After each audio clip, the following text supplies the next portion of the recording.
Universe ಅಲ್ಲಿ ಅತ್ಯಂತ ಭಯಾನಕ ಸ್ಥಳ ಯಾವುದು ಅಂತಂದ್ರೆ ನಮ್ಮಲ್ಲಿ ಸುಮಾರು ಜನ ಸ್ಪೇಸ್ ಎಂದು ಹೇಳುತ್ತಾರೆ.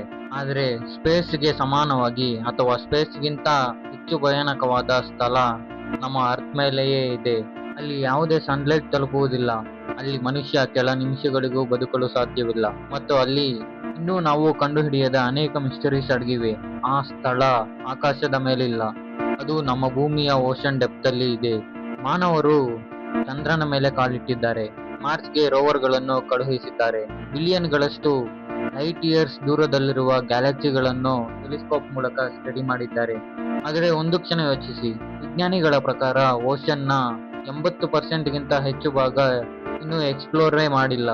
ಲಕ್ಷಾಂತರ ಕಿಲೋಮೀಟರ್ ದೂರದಲ್ಲಿರುವ ಪ್ಲಾನೆಟ್ಸ್ ಬಗ್ಗೆ ತಿಳಿದಿರುವ ನಮಗೆ ನಮ್ಮದೇ ಆದ ಪ್ಲಾನೆಟ್ ಅಲ್ಲಿ ಇರುವ ಓಷನ್ಸ್ ಬಗ್ಗೆ ಸಂಪೂರ್ಣವಾಗಿ ತಿಳಿದಿಲ್ಲ.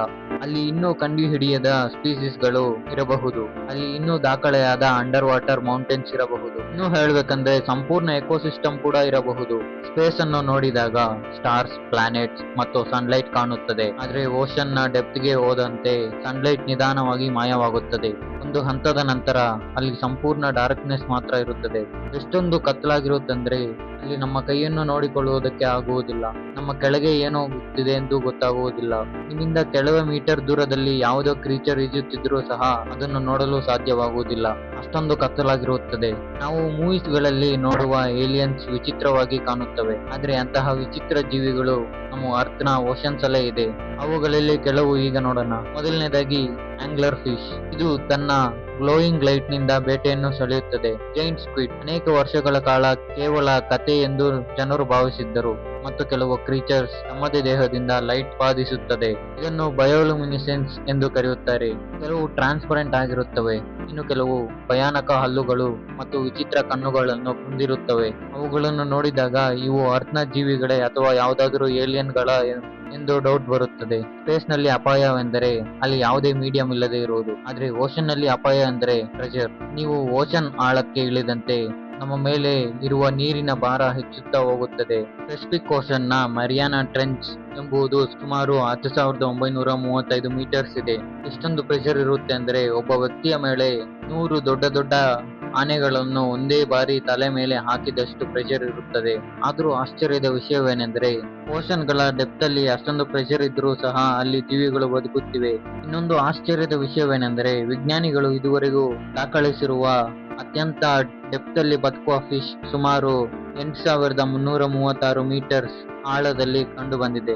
ಆದ್ರೆ ಇಲ್ಲಿ ಒಂದು ಪ್ರಶ್ನೆ ಬರುತ್ತದೆ, ಮೆರಿಯಾನಾ ಟ್ರೆಂಚ್ ನಲ್ಲಿ ಒಂದೇ ಬಾರಿ 100 ಆನೆಗಳು ತಲೆಯ ಮೇಲೆ ನಿಂತಿರುವ ಪ್ರೆಷರ್ ಇದ್ದರೆ ಅಲ್ಲಿ ಜೀವಿಗಳು ಹೇಗೆ ಬದುಕುತ್ತವೆ ಅಂತ. ಇದಕ್ಕೆ ಉತ್ತರ ಎವಲ್ಯೂಷನ್. ನಾವು ಮತ್ತು ಹೆಚ್ಚಿನ ಪ್ರಾಣಿಗಳ ದೇಹಗಳು ಸರ್ಫೇಸ್ ಅಂದ್ರೆ ಭೂಮಿಯ ಸರ್ಫೇಸ್ ಜೀವನಕ್ಕೆ ಹೊಂದಿಕೊಂಡಿವೆ. ಆದ್ರೆ ಈ ಡೀಪ್ ಓಷನ್ ಕ್ರೀಚರ್ಸ್ ಲಕ್ಷಾಂತರ ವರ್ಷಗಳಿಂದ ಎಕ್ಸ್ಟ್ರೀಮ್ ಪ್ರೆಷರ್ ನಲ್ಲಿ ಬದುಕುತ್ತಾ ಬಂದಿವೆ. ಅವುಗಳ ದೇಹದಲ್ಲಿ ಗಾಳಿಯಿಂದ ತುಂಬಿರುವ ಸ್ಪೇಸಸ್ ತುಂಬಾ ಕಡಿಮೆ, ಯಾಕೆಂದರೆ ಗಾಳಿ ಇರುವ ಜಾಗಗಳು ಪ್ರೆಷರ್ ನಲ್ಲಿ ಕುಸಿದು ಹೋಗಬಹುದು. ಅವುಗಳ ದೇಹಗಳು ಹೆಚ್ಚು ಫ್ಲೆಕ್ಸಿಬಲ್ ಆಗಿರುತ್ತವೆ ಅಂಡ್ ಅವುಗಳ ಸೆಲ್ಸ್ ಮತ್ತು ಪ್ರೋಟೀನ್ಸ್ ಕೂಡ ಹೈ ಪ್ರೆಷರ್ ನಲ್ಲಿ ಕೆಲಸ ಮಾಡುವಂತೆ ಎವಾಲ್ವ್ ಆಗಿರುತ್ತೆ. ಸಿಂಪಲ್ ಆಗಿ ಹೇಳ್ಬೇಕಂದ್ರೆ ನಮಗೆ ಅಸಾಧ್ಯವಾದ ಪರಿಸರವೇ ಅವುಗಳಿಗೆ ನಾರ್ಮಲ್ ಆಗಿರುವ ವರ್ಲ್ಡ್. ಅದರಿಂದಲೇ ಮನುಷ್ಯರು ಸ್ಪೆಷಲ್ ಸಬ್ಮರೀನ್ಸ್ ಇಲ್ಲದೆ ಅಲ್ಲಿ ಬದುಕಲು ಸಾಧ್ಯವಿಲ್ಲ. ಆದರೆ ಕೆಲವು ಡೀಪ್ ಸಿ ಕ್ರೀಚರ್ಸ್ ಅಲ್ಲಿ ತಮ್ಮ ಸಂಪೂರ್ಣ ಜೀವನವನ್ನು ಕಳೆಯುತ್ತವೆ. ಮಾನವರು ಈ ಮೆರೈನಾ ಟ್ರೆಂಚ್ ನಲ್ಲಿ ಸುಮಾರು 10,928 ಮೀಟರ್ಸ್ ಡೆಪ್ತ್ ಗೆ ಹೋಗಿದ್ದಾರೆ.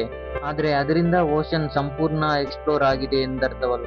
ಇದರಿಂದ ನೀವು ಅನ್ಕೊಳ್ಬಹುದು ನಮ್ಮ ಓಷನ್ ನ ಡೆಪ್ತ್ ಇರುವುದೇ 10,935 ಮತ್ತು ನಮ್ಮ ಮಾನವರು 10,928 ಮೀಟರ್ಸ್ ಆಳಕ್ಕೆ ಹೋಗಿದ್ದಾರಲ್ಲ, ಇನ್ನು ಹೇಗೆ 80% ಓಷನ್ಸ್ ಎಕ್ಸ್ಪ್ಲೋರ್ ಆಗದೆ ಇದೆ ಎಂದು ಸಿಂಪಲ್ ಆಗಿ ಹೇಳ್ತೀನಿ. ಒಂದು ದೊಡ್ಡ ಕಾಡು ಇರುತ್ತದೆ, ಅದರಲ್ಲಿ ನೀವು ಒಂದೆಂಡಿಂದ ಮತ್ತೊಂದು ಎಂಡಿಗೆ ಒಂದೇ ರೂಟ್ ನಲ್ಲಿ ಬರುತ್ತೀರಾ. ಆ ಕಾಡಿನಲ್ಲಿ ಅದೇ ಲಾಂಗೆಸ್ಟ್ ರೂಟ್. ನೀವು ಅದರಲ್ಲಿ ಟ್ರಾವೆಲ್ ಮಾಡಿದಿರಾ ಅಂತ ಹೇಳಿ ನೀವು ಇಡೀ ಕಾಡನ್ನು ಸುತ್ತಿದ್ದೀರಾ ಅಂತ ಹೇಳುವುದಕ್ಕಾಗುವುದಿಲ್ಲ. ಅದೇ ರೀತಿ ನಾವು ಓಷನ್ ನ ಡೀಪೆಸ್ಟ್ ಪಾಯಿಂಟ್ ಹೋಗಿದಷ್ಟಕ್ಕೆ ಮಾತ್ರ ನಾವು ಕಂಪ್ಲೀಟ್ ಓಷನ್ಸ್ ಅನ್ನ ಎಕ್ಸ್ಪ್ಲೋರ್ ಮಾಡಿದೀವಿ ಅಂತಲ್ಲ. ನಾವು ಚಂದ್ರನ ಮೇಲೆ ಹೋಗಿದ್ದೇವೆ, ಮಾರ್ಸ್ ಗೆ ರೋವರ್ ಗಳನ್ನು ಕಳುಹಿಸಿದ್ದೇವೆ. ಆದ್ರೆ ಯಾಕೆ ನಮ್ಮ ಪ್ಲಾನೆಟ್ ಅಲ್ಲಿ ಇರುವ ಓಷನ್ ನ ಇನ್ನೂ 80% ಅನ್ಎಕ್ಸ್ಪ್ಲೋರ್ಡ್ ಆಗಿಯೇ ಉಳಿದಿದೆ? ಅದಕ್ಕೆ ಕಾರಣ ತುಂಬಾ ಸಿಂಪಲ್.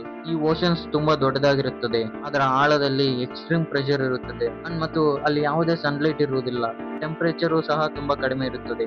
ಈ ಡೀಪ್ ಸಿ ಇಂದ ಮತ್ತೆ ನಮ್ಮ ಭೂಮಿಯ ಸರ್ಫೇಸ್ ಮೇಲೆಗೆ ಕಮ್ಯುನಿಕೇಶನ್ ಮಾಡುವುದು ಸಹ ತುಂಬಾ ಕಷ್ಟ.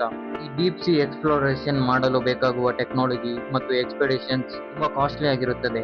ಅದಕ್ಕಾಗಿ ನಾವು ಓಷನ್ಸ್ ನ ಅತ್ಯಂತ ಆಳವಾದ ಸ್ಥಳಕ್ಕೆ ಹೋಗಿದ್ದರೂ ಇಡೀ ಓಷನ್ ಅನ್ನು ಎಕ್ಸ್ಪ್ಲೋರ್ ಮಾಡಲು ಇನ್ನೂ ಬಹಳ ಸಮಯ ಬೇಕು. ಸ್ಪೇಸ್ ವಿಶಾಲವಾಗಿದೆ, ಅದು ಮಿಸ್ಟರೀಸ್ ಗಳಿಂದ ತುಂಬಿದೆ, ಆದರೆ ಓಷನ್ ವಿಭಿನ್ನವಾಗಿದೆ.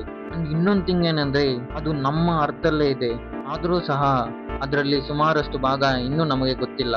ಅಂಡ್ ಅದು ಸಹ ಇನ್ನ ಮಿಸ್ಟರೀಸ್ ಗಳಿಂದ ತುಂಬಿದೆ. ಈ ವಿಡಿಯೋಗೆ ಇಷ್ಟೇ. ನಮ್ಮ ಚಾನಲ್ ನ ಸಬ್ಸ್ಕ್ರೈಬ್ ಮಾಡ್ಕೊಳ್ಳಿ. ಮುಂದಿನ ವಾರ ಸಿಗೋಣ.